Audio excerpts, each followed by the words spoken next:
Hello, this is D, and I'm back with another video. And today we're gonna pretty much talk about the gaming of 2024. I'm gonna give you guys like the best games that I played, the games that I played the most, what I think is the best graphical performance in a game. I'm gonna go through a host of different things. Now, I also want to address a shift in my console preference. So the year started off like this, me being an Xbox fan, and it kind of ended out like this, me kind of talking a lot about the PlayStation 5 Pro.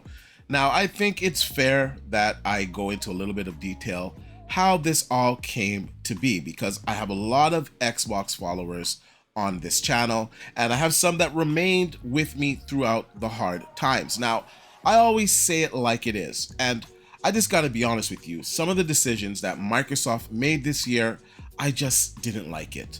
I didn't like the fact that exclusives were going to go over to the PlayStation. Now, I wasn't opposed to all exclusives going to the PlayStation. Certain games, it would make sense, such like Doom, Call of Duty Black Ops.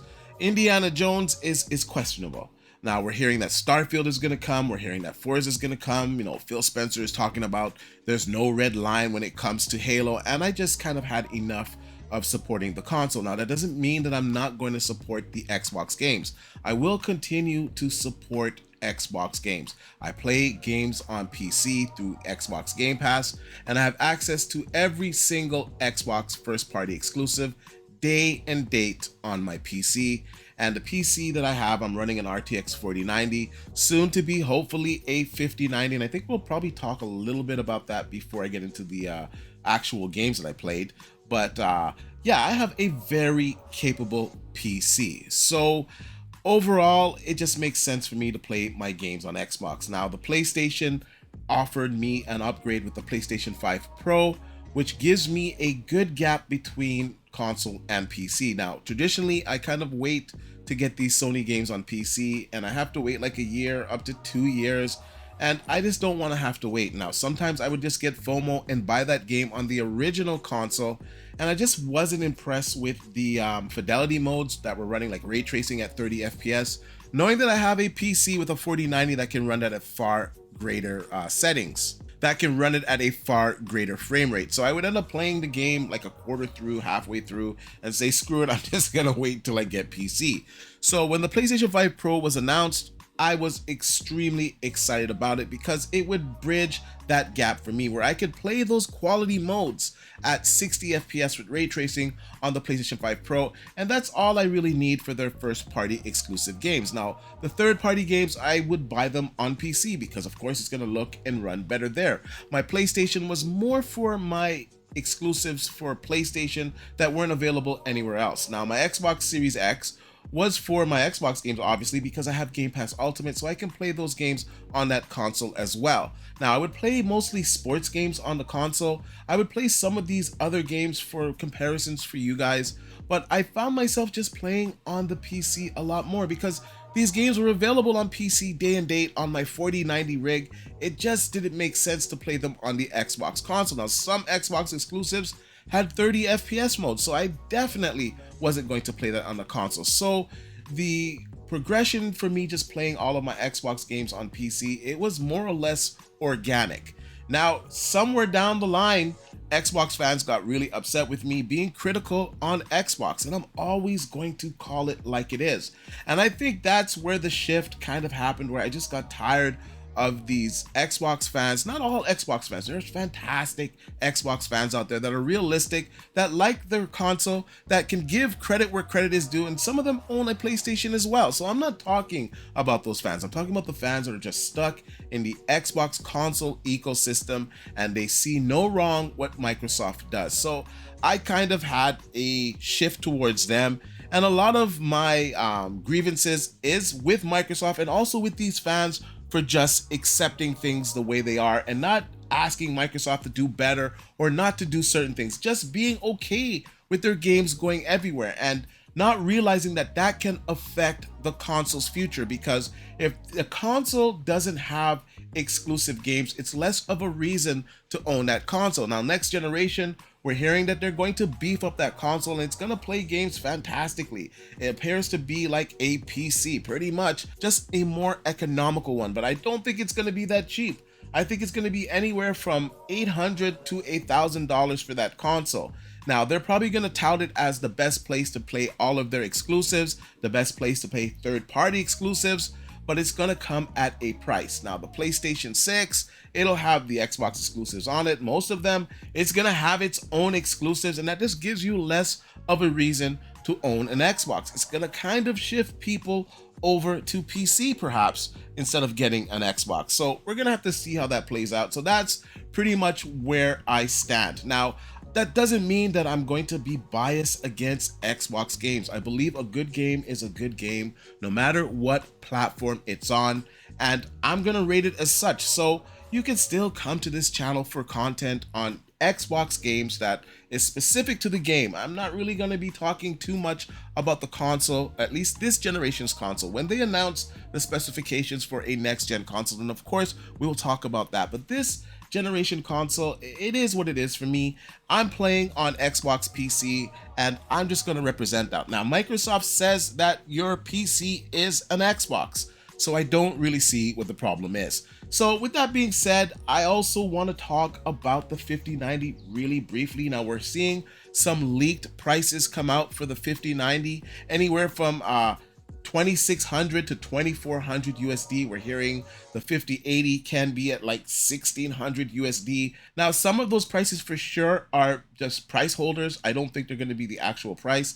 I also think that some of those prices are for other regions, or maybe they're trying to factor in if the tariffs actually happen. I just can't see them selling a 30, or I should say a 5080 at 1600 USD dollars. That's just insane. So we're gonna have to find out about that. We don't have that long to wait. CES 2025 is in January. So the first week in January, we're gonna have a lot of information about AMD's next generation, of course, NVIDIA's next generation. We're gonna hear about some Lenovo handheld hardware. We're hearing rumors of a Steam box. We're hearing rumors of third-party Xbox consoles. New TVs are gonna launch. We're seeing a new HDMI standard 2.2 that's gonna offer greater bandwidth. So there's gonna be a lot of information to cover at CES, and I definitely will be covering that. So subscribe to the channel, and when that comes out, we will be talking about it. So without further ado, let's just get into my best games of the year. Now,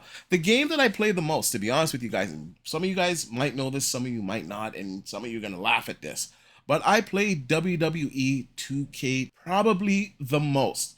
So I would say I have a bias to this game. It's one of my most favorite games. It's my most played game, but I'm not really going to put it on the list because there's other games that are just more deserving than WWE 2K25. But I will say, as a fighter, an online fighter, it is a fantastic game. Now, maybe I should take the online part away because there's a lot of cheesing going on with the online modes, and I hope that this gets fixed in future iterations. We've been saying this for a long time, that just online, there's a lot of exploits and people just take advantage of it. And then you have some situations where you have lag, and that completely destroys the game, where you have to be very precise. And in a WWE 2K25 game, when you're trying to kick out of a pin and a lag happens, that's a very unfortunate event and you lose the match. Or some people quitting before the match ends and not registering a loss. All of these things need to be addressed. But those things aside, I really enjoyed this year's game. The career mode I thought was really improved. The character models looked fantastic. I feel the game was very fluid. Now, early on, you did have a few issues, a few bugs, but they did iron that out. I thought the DLC package that they offered this year was fantastic. I just really enjoy this game. The content creation is crazy. You have some fantastic content creators out there. Now, of course, most of you know What's the Status, and he releases some of the best stuff. Now, when a wrestler has a new attire, he has it uploaded on the channel, like usually within hours. If a new belt is out, he has it up within hours, or if not, the next day. So there's a lot of support for this game, and it gets a lot of support over the years. Now, there's some mods for this game where you can unlock stuff. Now, I have everything in this game unlocked, and I'm just having a blast with all of the characters. Now, I've integrated my WCW crew in, and I'm slowly integrating them into the roster to eventually kind of do a takeover and reform the NWO. And if you're a wrestling fan, your imagination can just run wild with this game, and you can do so much. And I have to be honest, it's very authentic to the product, in the way that you cheat, in the way that the storylines are done, in the way that the matches flow. And if you want a real challenge, put it on legend mode. I'm a vet at this game, and sometimes if a character is just ranked very high in legend mode, I can still lose in certain instances. You have so many different matches that you can play: four ways, ladder matches, cage matches, war games, and once again, it's really authentic to the WWE product. So this for sure is just my favorite game. Now let's just get into some other games that I did play this year. Now Stalker. Stalker was amazing. Now I was expecting great things from Stalker, but I also in the back of my mind was ready to be disappointed just because I just thought it'd be better just to keep my expectations low. Anyways, this game far exceeded my expectations. First of all, the gunplay in this game is fantastic. It is really good. I like how you can get all of the weapons. I like the looting system. I like the enemy AI. For the most part, it's pretty good. Now, it's going to have its moments. It does get a little janky at times with the AI, I'll be honest on that. But overall, it's just a fantastic game. It's such a big and lush world. I like the special effects. I like the features on PC. Now, on PC, of course, you guys have this on the screen. Maxed out, this game looks fantastic. And I highly recommend it. It's in my top 5 for the year for sure. So we're going to put this game at the number 5 spot. I'm probably going to go through a bunch of games randomly, but I'll assign a number to where I think it is on the year's list for graphics. Now, I want to do an honorable mention here with Astrobot. Now, Astrobot is not the most graphically amazing looking game. It looks fantastic, don't get me wrong, but it's not up there with, like, say, a Hellblade. But the gameplay was fantastic. And this game holds a special place in my heart because my son and I developed a very special bond playing this game. Now, this was the first game that he wanted to complete everything in it, to get a platinum. And we're still pursuing that. There are some really challenging levels, you know, those levels with the symbols. We're not going to get into that, but you're going to rage quit on some of those levels. But it is a fantastic game, and he really paid attention to all of the mechanics of the game and learned it so well. Like, after he finished that game, he actually said to me, "I'm a pro gamer now, Dad. I finished this game and I mastered it." And I was really impressed with him. And just being a gamer dad, it was a very, very proud moment for me. Now, this game, it received some hate from detractors. I don't understand why. If you play this game, it's such a fantastic game. Now, it's not Mario Brothers, but it feels like Mario Brothers. I'm not saying it feels like Mario Brothers in the mechanics. I'm saying it feels like Mario Brothers in the way that it makes you feel as you progress through the game, as you get to new levels, as you see surprises, as you're doing the platforming. It just gives you a great feeling. And I think it's one of the best platformers that was ever made. And I think this game deserves a worthy shout out. It did receive Game of the Year, and I think it was deservingly so. Now, I'll be honest, my personal Game of the Year was none other than Black Myth Wukan, and I think that game is fantastic. I think it looks good graphically. I think it had some issues, and I think because of those issues is maybe why it didn't win Game of the Year. But for me personally, I think that game should have won Game of the Year because they were just doing some different stuff.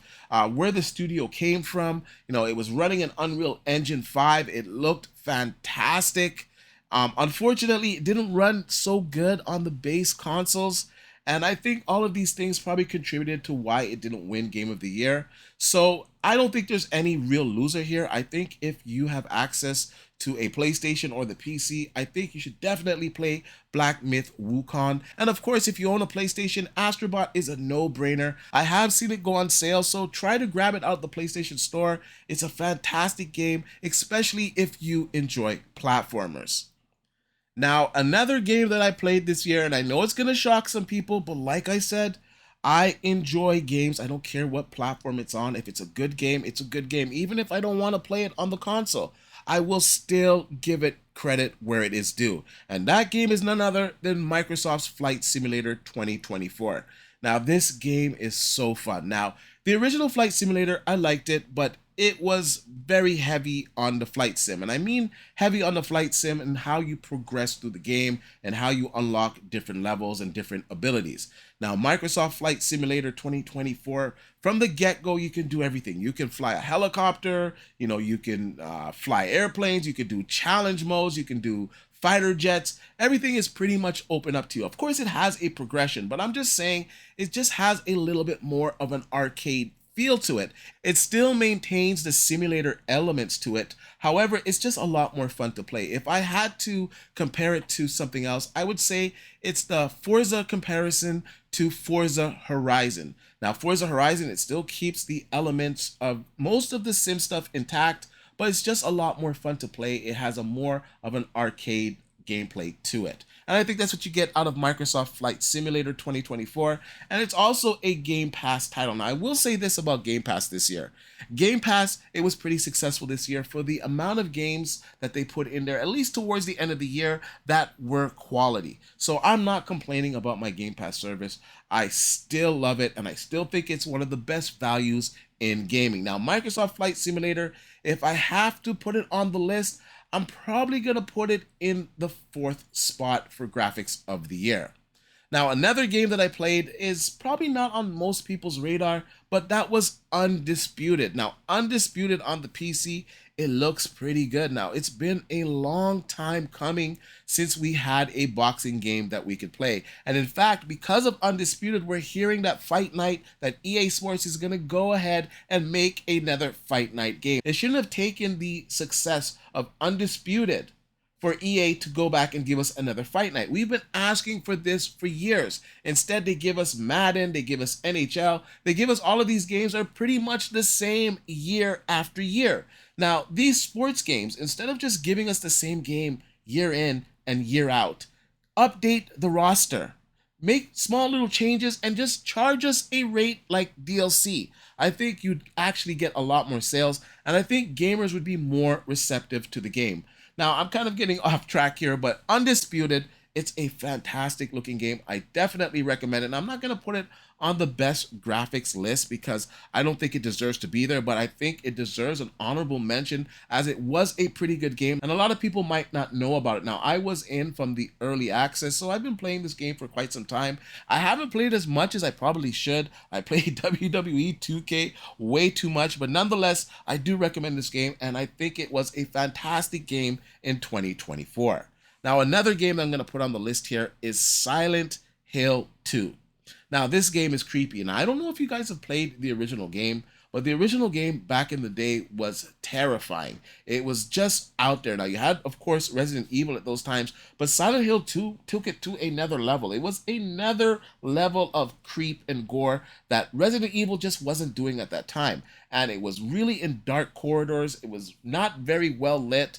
And the music, the atmosphere, it was just creepy. Maybe I was just a lot younger at the time. Anyhow, fast forward to 2024, and it's still pretty creepy. Overall, I think they did a fantastic job with it. The ray tracing, all the features that are available on the PC version is pretty good. It runs pretty good on the consoles as well. Now, of course, we know the PlayStation 5 Pro version of this game, it wasn't running PSSR very good at all. In fact, it made the image quality worse. So they had to remove PSSR from the game. But I'm hearing now that the image quality is good on this game. And when they actually update it with a proper PS5 Pro update, I will definitely take another look at Silent Hill 2. Now, on PC, it just runs really good for me. Now, I know everyone's probably not going to get the same performance because we all don't have a 4090, but for me, it was an extraordinary experience on PC. And once again, I think it deserves a nomination in the best graphics of the year, so I'm putting it in spot number 3.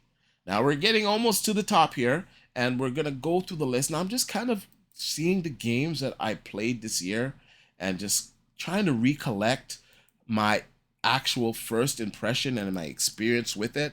And I have to say, Star Wars, I have to put it on the list. Now, Star Wars Outlaw, I just really enjoyed that game. And if you know anything about me, I love sci-fi. I love Star Wars. It's probably my #1 sci-fi franchise. I've been following it since I was a kid. And I thought they did a really good job of giving me that immersive Star Wars experience. Now, At launch, a lot of people didn't like this game. I enjoyed it, but I know the stealth missions, they weren't so good. And also the character model, she kind of left a little bit to be desired, to be honest with you guys. I don't know why they didn't just stick to how she looks like in real life. Now, this might be one of those games where the grifters had a point. It made no sense to change the way that she looks because she looks fantastic in real life. And the way that she looks, it would fit the game. So it just didn't make sense to me. And her hair would kind of wig out in certain scenes. Now, they did fix some things over time. And just because it had so many issues, I don't know if I can truly put it on the graphical spot. And I might put it on the list and I might have to shuffle something out. So we'll kind of figure that as we go along here. But the graphics, they were definitely good in the game. It's just the gameplay itself. I think it left some things to be desired. Now, they have patched it since then, and it does play a lot better. And there's mods available now. The latest mod that's out actually gives you the render of the actress that did the voice acting. So you actually get her looking exactly how she looks like in real life, and she looks a lot better. Now I'll put it up on the screen here so you guys can see it for yourself. And I'm also going to download this mod, so hopefully by the time I'm putting the editing together, I have some footage of me doing this mod and you can see the character in the game from my own gameplay. But this makes a big difference, and I think this also probably would have boosted the game's reputation because a lot of people did not like the way the character model looked. Now, overall, the things that they're doing in this game, the tech, the way that it looks, it's fantastic.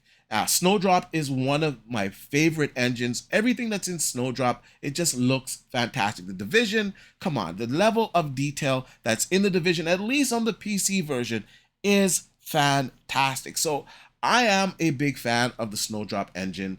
And if we're going to slide it in here, man, oh man, oh man, oh man, oh man. I don't know if I should slide it in. I think we're just gonna leave it at an honorable mention. Man, I'm having a tough time with this because honestly, the graphics were fantastic in this game, and I had so much fun playing this game, and it really made me feel immersed. And I like the dialogue. I thought everything was good about this game. Just some of the stealth elements, left a lot to be desired. But we're not talking about the gameplay here, right? We're talking about graphics. And if I have to put in the graphics, I guess I'm going to have to put it in the third spot. And I'm going to have to slide everything else down. So we're going to slide everything else down the list. We'll come back at the end and we'll correct it so that you guys have a proper top 5 list. But I'm going to put it in the third spot. Now, in the number 2 spot, I'm just going to cut to the point here. And that's definitely going to be Indiana Jones. Now, Indiana Jones, I saw some other content creators when they saw this at release. They weren't impressed with it. They said that the graphics were kind of dull. And that did surprise me because I thought it looked extremely impressive, even on the consoles. Now, the Xbox Series X at launch, I still thought it looked good. It had some issues with the light that has been corrected. So on the Xbox Series X, this game actually looks really, really good. Now, on PC, this game looks fantastic. You have path tracing. And I don't need to tell you anything more about path tracing. You already know that this is pretty much the holy grail of ray tracing. And they're doing a fantastic job with it on PC. And you're getting pretty good performance. Now, the game overall is a fantastic game. I'm having so much fun in this game. I didn't think I would enjoy this game as much as I am enjoying it. To be honest with you, because it wasn't in the third person's perspective, I just lost some interest for it. But playing the game, I can say that they did a good choice, or they did a good job on the first person aspect of the game. Now, I still think it would be fantastic if you had a third person perspective for the game. And I've seen some mods out there, and the mods aren't really good because it looks like the camera is attached to the head. So everything is just really janky. I'd like to see a proper third person perspective for the game. I think that would take that game to another level. But overall, it is a fantastic game. Once again, it's in Game Pass. I recommend it even on the Xbox Series X console because it's running well. Now, for those PlayStation users out there, it will be coming to the PlayStation 5 Pro and the PlayStation 5 base console in early 2025. And of course, we're going to talk about it at that time. So right now, I'm just going to put this game as my number 2 game of the year in graphics. Now, number 1,